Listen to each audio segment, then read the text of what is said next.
നമസ്കാരം. കർമ്മ breaking news. എത്ര ഇസ്രായേലി ബന്ദികൾ ജീവനോടെ ഉണ്ട് എന്ന് ആർക്കും പറയാനാവില്ലെന്ന് ഹമാസ് തലവൻ ഒസാമ ഹംദാൻ. ബന്ദികൾ എവിടെയാണെന്ന് പോലും ഞങ്ങൾക്ക് അറിയില്ല. ബന്ദികൾക്ക് പകരം അവരുടെ മൃതദേഹങ്ങൾ ഇസ്രായേൽ കൊണ്ടുപോകാൻ ഒരുങ്ങേണ്ടി വരുമെന്നും ഭീഷണി. ഹമാസിനെ ലോകത്തു നിന്ന് ഉന്മൂലനം ചെയ്യാൻ G7 ഉച്ചകോടിയിൽ അമേരിക്കൻ പ്രസിഡന്റ് ജോ ബൈഡന്റെ ആഹ്വാനം. ഈ യുദ്ധം അവസാനിക്കില്ലെന്നും വെടിനിർത്തൽ ഉടനില്ലെന്നും അമേരിക്ക. Breaking report. ലോകം ഉറ്റുനോക്കുന്ന G7 ഉച്ചകോടിയിൽ വളരെ സുപ്രധാനമായിട്ടുള്ള പ്രഖ്യാപനം അമേരിക്കൻ പ്രസിഡന്റ് ജോ ബൈഡൻ നടത്തിയിരിക്കുകയാണ്. ഇസ്രായേൽ ഗാസ യുദ്ധം അവസാനിക്കുവാൻ സാധ്യതയില്ല, വെടിനിർത്തലിനും സാധ്യത കാണുന്നില്ല, ബന്ദികളെ മോചിപ്പിക്കുന്നതിനുമുള്ള സാധ്യത കാണുന്നില്ല. ഇത്തരം രീതിയിലുള്ള ഒരു പരാമർശമാണ്. അതുകൊണ്ട് തന്നെ യുദ്ധം സമീപഭാവിയിൽ അവസാനിക്കും എന്നുള്ള പ്രതീക്ഷ അവസാനിച്ചിരിക്കുകയാണ് എന്ന് G7 ഉച്ചകോടിയിൽ പങ്കെടുക്കുവാനെത്തിയ അമേരിക്കൻ പ്രസിഡന്റ് ജോ ബൈഡൻ ഇപ്പോൾ സമ്മതിച്ചിരിക്കുകയാണ്. അതിലേക്കാൾ പ്രധാനമായ മറ്റൊരു വാർത്തയിലേക്ക് പോകുമ്പോൾ, ഗാസയിൽ ഇപ്പോൾ ഇസ്രായേലിൻ്റെ ബന്ദികളായിട്ടുള്ളവരിൽ എത്ര പേർ ജീവിച്ചിരിപ്പുണ്ട് എന്ന് ഞങ്ങൾക്കൊരു ധാരണയുമില്ല എന്ന് ഇപ്പോൾ ഹമാസ് വ്യക്തമാക്കിയിരിക്കുകയാണ്. ഇസ്രായേലിൻ്റെ കണക്കുകൾ അനുസരിച്ച് അവശേഷിക്കുന്ന ബന്ദികൾ 116 പേരാണ്. കഴിഞ്ഞ ദിവസം ഏതാനും പേരെ മോചിപ്പിച്ചിരുന്നു. അതിനുശേഷം ഇനി ജീവിച്ചിരിക്കുന്നവർ 116 പേർ ഇവരുടെ ഹമാസിൻ്റെ കസ്റ്റഡിയിൽ ഉണ്ടാകും എന്നാണ് ഇസ്രായേലിൻ്റെ കണക്കുകൂട്ടൽ. എന്നാൽ ഹമാസിൻ്റെ മുതിർന്ന ഉദ്യോഗസ്ഥനായ ഒസാമ ഹംദാൻ ഇക്കാര്യത്തിൽ ഒരു നയം ഒരു പ്രഖ്യാപനം നടത്തിയിട്ടുണ്ട്. എത്ര ആൾ ജീവിച്ചിരിപ്പുണ്ട് എന്ന് ഞങ്ങൾക്ക് ഒരു ധാരണയുമില്ല, ഇതിനെക്കുറിച്ച് ആർക്കും ഒരു ധാരണയുമില്ല. ഹമാസിൻ്റെ ഒരു ഘടകത്തിനും എത്ര ബന്ദികൾ അവശേഷിക്കുന്നുണ്ട് എന്ന് പറയുവാൻ സാധിക്കില്ല. കഴിഞ്ഞ വാരാന്ത്യത്തിൽ ഇസ്രായേൽ സേന രക്ഷപ്പെടുത്തിയ 4 ബന്ദികളെ തീവ്രവാദ ഗ്രൂപ്പ് തടവിലാക്കിയ ഈ 4 പേരെയും മോചിപ്പിച്ചിരുന്നു. ഈ 4 പേരിൽ സ്ത്രീകൾ ഉൾപ്പെടെയായിരുന്നു. 27കാരിയായിട്ടുള്ള നോവ ഉൾപ്പെടെയായിരുന്നു. ഇവരെ ക്രൂരമായ ലൈംഗിക അധിക്ഷേപത്തിന് വിധേയമാക്കുകയും ക്രൂരമായ പീഡനങ്ങൾക്കും അതുപോലെ തന്നെ ഇവർക്ക് ദിവസേന മർദ്ദനവും കൊടുത്തിരുന്നു എന്നുള്ള മെഡിക്കൽ റിപ്പോർട്ടുകൾ ഇപ്പോൾ പുറത്തു വന്നിട്ടുണ്ട്. മാത്രമല്ല, രക്ഷപ്പെടുത്തിയ ബന്ദികളിൽ ഗുരുതരമായിട്ടുള്ള മാനസിക പ്രശ്നങ്ങൾ ഉണ്ട്. ഇതിനോട് ഇപ്പോൾ ഹമാസിന്റെ ഉദ്യോഗസ്ഥനായിട്ടുള്ള ഒസാമ ഹംദാൻ നിലപാട് വ്യക്തമാക്കിയിരിക്കുന്നു. ഗാസയിൽ ഇസ്രായേൽ എന്താണോ ചെയ്യുന്നത് അതാണ് ബന്ദികളോടും ചെയ്യുവാൻ ഇത്തരത്തിലുള്ള പെരുമാറ്റത്തിന് കാരണം. ഒരുപക്ഷെ ഇസ്രായേലാണ് ഇതിൻ്റെ വഴികാട്ടി എന്നാണ് ഈ ബന്ദികളെ ഇത്തരത്തിൽ ക്രൂരമായിട്ട് പീഡിപ്പിച്ചതിനുമായി ബന്ധപ്പെട്ട് ഹമാസിന്റെ ഉദ്യോഗസ്ഥൻ പറഞ്ഞത്. സ്ത്രീകളടക്കമുള്ള സമൂഹങ്ങളോട് എന്നും മാന്യമായിട്ടാണ് ബന്ദികൾ പ്രതികരിക്കുന്നത് എന്ന് ഇതിൻ്റെ ആദ്യ ഘട്ടത്തിൽ പറഞ്ഞിരുന്നു. അത് ഇസ്ലാമിക ഒരു നിയമമാണ്, ഇസ്ലാമിൻ്റെ അന്തസ്സാണ് സ്ത്രീകൾ ബന്ദികളാണെങ്കിലും അവരോട് മാന്യമായിട്ട് പെരുമാറുക എന്നുള്ളത്. അതിനെയൊക്കെ ഖണ്ഡിക്കുന്ന മെഡിക്കൽ റിപ്പോർട്ടാണ് നോവയുടെ കാര്യത്തിൽ പുറത്തു വന്നത്. അതുമായി ബന്ധപ്പെട്ടാണ് ഹമാസിന്റെ ഉദ്യോഗസ്ഥൻ പറഞ്ഞത്, ഇസ്രായേൽ എന്താണോ ഗാസയിൽ കാണിക്കുന്നത് അതിനോടുള്ള തിരിച്ചുള്ള പ്രതികരണമായിരിക്കാം ഇത് എന്ന്. CNN നൽകിയ അഭിമുഖത്തിലാണ് ഗാസയിലെ ഹമാസിന്റെ ഉദ്യോഗസ്ഥൻ ഇത്തരം രീതിയിലുള്ള പ്രതികരണങ്ങൾ നടത്തിയത്. ജീവിച്ചിരിക്കുന്ന ബന്ദികളുടെ വിവരങ്ങളെക്കുറിച്ച് ചോദിച്ചപ്പോൾ അവരുടെ ലിസ്റ്റ് അവൈലബിൾ അല്ല, അവരുടെ ലിസ്റ്റ് ഹമാസിന്റെ കൈവശം ഇപ്പോഴില്ല. എത്ര ബന്ദികൾക്ക് ജീവന്റെ അടയാളങ്ങൾ അവശേഷിക്കുന്നുണ്ട് എന്നുള്ളതും വ്യക്തതയില്ല. ഒരു സാധ്യതയുള്ള കണക്കുകൾ പോലും പറയുവാൻ സാധിക്കുകയില്ല എന്നാണ് ഹമാസിന്റെ ഉദ്യോഗസ്ഥൻ ഇപ്പോൾ അഭിമുഖത്തിൽ പറഞ്ഞിരിക്കുന്നത്. ജീവിച്ചിരിക്കുന്ന ബന്ദികളെ മൃതദേഹങ്ങൾക്ക് മുമ്പായി വിട്ടുകിട്ടണം എന്നുള്ള ഇസ്രായേലിന്റെ ആവശ്യത്തോട് ഹമാസിന്റെ പ്രതികരണം വന്നത് ഇത്തരം രീതിയിലാണ്.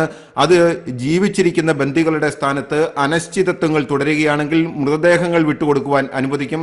അതായത് ഇസ്രായേലിനോടുള്ള ഹമാസിന്റെ പ്രതികരണമാണ്, ജീവിച്ചിരിക്കുന്നവർക്ക് പകരം ഈ അനിശ്ചിതത്വം തുടരുകയാണെങ്കിൽ അവരുടെ മൃതദേഹങ്ങളായിരിക്കും ഗാസയിൽ നിന്ന് കൊണ്ടുപോകുവാൻ ഇസ്രായേലിന് സാധിക്കുക. വെടിനിർത്തലിന് പകരമായി ഇസ്രായേലി ബന്ദികളെ മോചിപ്പിക്കുവാനും പാലസ്തീൻ തടവുകാരെ മോചിപ്പിക്കുവാനുമുള്ള നിർദ്ദിഷ്ട കരാറിനെ പോസിറ്റീവ് നടപടി എന്നാണ് ഹമാസിന്റെ ഉദ്യോഗസ്ഥൻ വിശേഷിപ്പിച്ചത്. എന്നാൽ അത് അംഗീകരിക്കുവാൻ ഹമാസ് തയ്യാറല്ല എന്നാണ് ഇപ്പോൾ വരുന്ന വിവരങ്ങൾ. ഇതിൻ്റെയൊക്കെ ഏറ്റവും പ്രധാനപ്പെട്ട കാരണം, കഴിഞ്ഞ ദിവസം അമേരിക്ക പ്രസിഡന്റ് പരസ്യമായിട്ട് ഒരു കരാർ പ്രഖ്യാപിച്ചിരുന്നു, ഇസ്രായേലുമായി യോജിച്ച് തയ്യാറാക്കിയ കരാർ. അതനുസരിച്ച് ബന്ദികളെ മോചിപ്പിക്കുമ്പോൾ അതിന് തുല്യമായിട്ടുള്ള പലസ്തീൻ തടവുകാരെ ഇസ്രായേലിന്റെ തടവറയിൽ നിന്ന് മോചിപ്പിക്കും. പക്ഷേ ഈ ഒരു ഈ ഒരു കാര്യം ഹമാസിന് അംഗീകരിക്കുവാൻ സാധിച്ചില്ല. അതിനുശേഷം നിരവധി ചർച്ചകൾ നടത്തിയെങ്കിലും ബന്ദികളെ മോചിപ്പിച്ച് യുദ്ധം അവസാനിപ്പിക്കുവാൻ ഹമാസ് തയ്യാറാകുന്നില്ല. ഇതിൻ്റെ ഏറ്റവും പ്രധാനപ്പെട്ട ഞെടുക്കുന്ന വിവരം, ഈ എത്ര ബന്ദികൾ ജീവനോടെയുണ്ട്, ജീവനോടെയുള്ള ബന്ദികൾക്ക് വേണ്ടിയിട്ടുള്ള ചർച്ചകൾ നടക്കുമ്പോൾ എപ്പോഴും ഇപ്പോൾ ഹമാസ് ഒഴിഞ്ഞു മാറുകയാണ്. യുദ്ധം അവസാനിപ്പിക്കുവാൻ അത്തരം ചർച്ചകളിൽ നിന്ന് അവർ തെന്നിമാറിപ്പോകുന്നു. ബന്ദികളെ മോചിപ്പിച്ചാൽ പലസ്തീൻ തടവുകാരെ വിട്ടയക്കാം, വെടിനിർത്തൽ പരിഗണിക്കാം, 6 ആഴ്ചത്തേക്ക് വെടിനിർത്താം, ഇങ്ങനെയുള്ള നിർദ്ദേശങ്ങളെല്ലാം ഇപ്പോൾ ഹമാസ് തള്ളുവാൻ കാരണം ബന്ദികൾ ജീവനോടെ ഉണ്ടോ ഇല്ലയോ എന്നുള്ള ചില ആശങ്കകൾക്ക് കാരണമായിട്ടുണ്ട്.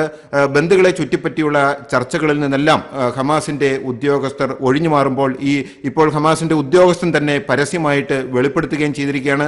ഇസ്രായേലിനോടുള്ള ഹമാസിന്റെ പ്രതികരണം എന്ന നിലയിൽ മൃതദേഹങ്ങളായിരിക്കാം ഭാവിയിൽ കൊണ്ടുപോവുക എന്നുള്ള ഒരു പ്രതികരണം കൂടെ വന്നതോടെ ഈ മേഖലയിൽ ആശങ്ക പടർത്തുകയാണ്. എന്താണെങ്കിലും ബന്ദികളെ മോചിപ്പിക്കുവാനോ അല്ലെങ്കിൽ ബന്ദികളെ ജീവനോടെ വീണ്ടെടുക്കുവാനോ സാധിച്ചിട്ടില്ല എങ്കിൽ ഈ യുദ്ധം പലസ്തീനെതിരെ ആയിരിക്കുമെന്ന് ഇസ്രായേൽ നേരത്തെ തന്നെ മുന്നറിയിപ്പ് നൽകുകയാണ്. നിരപരാധികളായിട്ടുള്ള ജനങ്ങളെ ബന്ദികളാക്കി പിടിച്ചുകൊണ്ടുപോയി മറ്റൊരു രാജ്യത്ത് കൊലപ്പെടുത്തുകയാണ് എങ്കിൽ യുദ്ധം പലസ്തീനെതിരെ നീങ്ങും. നിലവിൽ യുദ്ധം ഹമാസിനെതിരെ മാത്രമാണ്. ഈ യുദ്ധം പലസ്തീനെതിരായിട്ടുള്ള വെസ്റ്റ് ബാങ്കിലേക്കടക്കം യുദ്ധം വ്യാപിപ്പിക്കും എന്ന് ഇസ്രായേൽ നേരത്തെ തന്നെ പറഞ്ഞിട്ടുള്ളതാണ്. പുതിയ സാഹചര്യങ്ങളുടെ അടിസ്ഥാനത്തിൽ അമേരിക്കൻ പ്രസിഡന്റ് ജോ ബൈഡൻ ഇപ്പോൾ തന്റെ നിലപാടുകളിൽ മാറ്റം വരുത്തിയിരിക്കുകയാണ്. സമീപ ഭാവിയിൽ ഗാസയിൽ വെടിനിർത്തലും ബന്ദികളെ മോചിപ്പിക്കാനുള്ള കരാറും ഉണ്ടാകുമെന്ന് പ്രതീക്ഷിക്കുന്നില്ലെന്നും തൽക്കാലം അവിടെ സമാധാനം സ്ഥാപിക്കുവാൻ ഉള്ള പെട്ടെന്നുള്ള നീക്കങ്ങളൊന്നും വിജയിക്കുന്നതായിട്ട് തനിക്ക് വിശ്വാസമില്ലെന്നും ജോ ബൈഡൻ ഇപ്പോൾ G7 ഉച്ചകോടിയിൽ പറഞ്ഞിരിക്കുകയാണ്. G7 ഏറ്റവും പ്രധാനപ്പെട്ട ചർച്ച ഈ യുദ്ധമാണ്. ഇസ്രായേൽ ഹമാസ് യുദ്ധം തന്നെയാണ് G7 പ്രധാനപ്പെട്ട യുദ്ധം. മറ്റൊന്ന് റഷ്യയും ഉക്രൈനും തമ്മിലുള്ള യുദ്ധമാണ്. ഹമാസ് ബന്ദികളെ മോചിപ്പിക്കുവാൻ ഒരുക്കമല്ല എന്ന് അമേരിക്കൻ പ്രസിഡന്റ് പറയുകയാണ്. ഇസ്രായേൽ വെടിനിർത്താൻ ഒരുക്കവുമല്ല. അതുകൊണ്ട് തന്നെ ഹമാസിനെ തുടച്ചു നീക്കേണ്ടത് ലോകത്തിന്റെ സുരക്ഷയ്ക്ക് ആവശ്യമാണ് എന്ന് ജോ ബൈഡൻ G7 ഉച്ചകോടിയിൽ മാധ്യമപ്രവർത്തകരോടായിട്ട് നടത്തിയ മീറ്റിംഗിൽ പറഞ്ഞു. ഹമാസ് ഇല്ലാത്ത ഒരു ലോകം സൃഷ്ടിക്കേണ്ടതുണ്ട്. ഇസ്രായേൽ അമേരിക്ക സംയുക്ത വെടിനിർത്തൽ കരാർ ഞാൻ തന്നെയാണ് മുന്നോട്ട് വെച്ചത്. ഇസ്രായേലുമായി ചർച്ച ചെയ്തതിന് ശേഷം അത് അംഗീകരിക്കണം എന്ന് ഹമാസിനോട് ശക്തമായി പറഞ്ഞു. എങ്കിലും ഹമാസ് അതിനകത്തുനിന്ന് ഒഴിഞ്ഞു മാറി എന്നാണ് ബൈഡൻ പറയുന്നത്. ബന്ദികളെ വിട്ടയക്കണം. ബന്ദികളെ വിട്ടയച്ചതിന് ശേഷം ഈ കാലഘട്ടത്തിന്റെ ആയിട്ടുള്ള വെടിനിർത്തൽ കൊണ്ടുവരുവാൻ സാധിക്കും. അതിനുശേഷം നമുക്ക് ചർച്ചയാകാം. ഇതിനോട് ഹമാസ് അനുകൂലിക്കുക മാത്രമേ ഹമാസിന് നിവൃത്തിയുള്ളൂ. US പ്രസിഡന്റ് ജോ ബൈഡൻ വെള്ളിയാഴ്ച പറഞ്ഞിരിക്കുകയാണ്. എന്നാൽ ഒരു ഉടമ്പടി, ഒരു കരാറിൽ എത്തുമോ എന്നുള്ള ചോദ്യത്തിന്, മാധ്യമപ്രവർത്തകരുടെ ചോദ്യത്തിന് ജോ ബൈഡൻ മറുപടി നൽകിയത് ഇങ്ങനെയാണ്: ഞാൻ തോറ്റിട്ടില്ല, ഞാൻ പ്രതീക്ഷിക്കുന്നു, പ്രതീക്ഷയോടെ ഞാൻ ഈ യുദ്ധം അവസാനിപ്പിക്കുവാനുള്ള കാര്യങ്ങൾക്ക് മുന്നോട്ട് പോവുകയാണ്. എല്ലാം സമാധാനത്തിന്റെ പാതയിൽ പോകുവാൻ ഹമാസാണ് നീക്കം നടത്തേണ്ടത്, മുൻകൈ എടുക്കേണ്ടത് എന്ന് ബൈഡൻ പറഞ്ഞു. അദ്ദേഹം പറഞ്ഞത് ഭീകര സംഘവുമായിട്ടുള്ള കരാറിനുള്ള സാധ്യതകൾ ഞാൻ ഇപ്പോഴും കാത്തു സൂക്ഷിക്കുകയാണ്.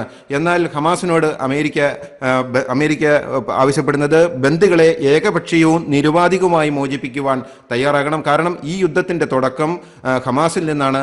ഹമാസ് ഭീകരവാദികൾ ഇസ്രായേലിൽ കടന്നുകയറി 1200 പേരെ കൊലപ്പെടുത്തുകയും 250 പേരെ തട്ടിക്കൊണ്ടുപോയതുമാണ് ഈ യുദ്ധത്തിന്റെ തുടക്കം. ഭീകര സംഘടനയായ ഹമാസാണ് യുദ്ധം തുടങ്ങിവെച്ചത്. അതിനാൽ തന്നെ ബന്ദികളെ മോചിപ്പിച്ച് ഈ യുദ്ധം അവസാനിപ്പിക്കണം.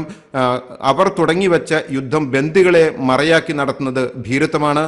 ഈ യുദ്ധത്തിൽ ശത്രുപക്ഷത്തെ കീഴടക്കി യുദ്ധ തടവുകാരാക്കാം. അതുപോലെ തന്നെ യുദ്ധത്തിൽ ക്രിമിനലുകളെയും യുദ്ധം ചെയ്യുന്നവരെയും കീഴ്പ്പെടുത്തി യുദ്ധ തടവുകാരാക്കാം. ഹമാസിന് അതിനുള്ള അവകാശമുണ്ട്. എന്നാൽ സമാധാനത്തിൽ കഴിയുന്ന ഒരു രാജ്യത്ത് കയറി ജനങ്ങളെ കൊന്നൊടുക്കിയ ശേഷം തട്ടിക്കൊണ്ടുപോയി മറ്റൊരു രാജ്യത്ത് ഭീകരന്മാരുടെ മാളങ്ങളിൽ പാർപ്പിച്ച് അവരെ ബന്ദികളാക്കി വെച്ച് ആവശ്യങ്ങൾ ചോദിക്കുന്നതും മറ്റും അന്താരാഷ്ട്ര കരാറുകളുടെ ലംഘനമാണ്. അതുകൊണ്ട് തന്നെ ഇസ്രായേലിന് യുദ്ധവുമായിട്ട് മുന്നോട്ട് പോകുവാനുള്ള അന്താരാഷ്ട്ര കരാറുകളും UN ചാർട്ടും പ്രകാരമുള്ള അംഗീകാരം അല്ലെങ്കിൽ ഇസ്രായേലിനുള്ള അവകാശമുണ്ട്. ഞങ്ങൾ ധാരാളം യുദ്ധം ചെയ്തിട്ടുണ്ട് അമേരിക്ക. എന്നാൽ ശത്രു രാജ്യത്തെ സിവിലിയന്മാരെ ബന്ദികളാക്കിയിട്ടില്ലെന്നും ധീരന്മാർ അങ്ങനെ ചെയ്യില്ലെന്നും ബൈഡൻ പറഞ്ഞു. ആദ്യം ബന്ദികളെ വിട്ടയക്കുക, വെടിനിർത്താൻ ഇസ്രായേലിനോട് ഞങ്ങൾ ആവശ്യപ്പെടും. ബന്ദികളെ വിട്ടയച്ച ശേഷം ഇരു രാജ്യങ്ങൾക്കും തമ്മിൽ ചർച്ചയാകാം എന്നാണ് ബൈഡൻ പറയുന്നത്.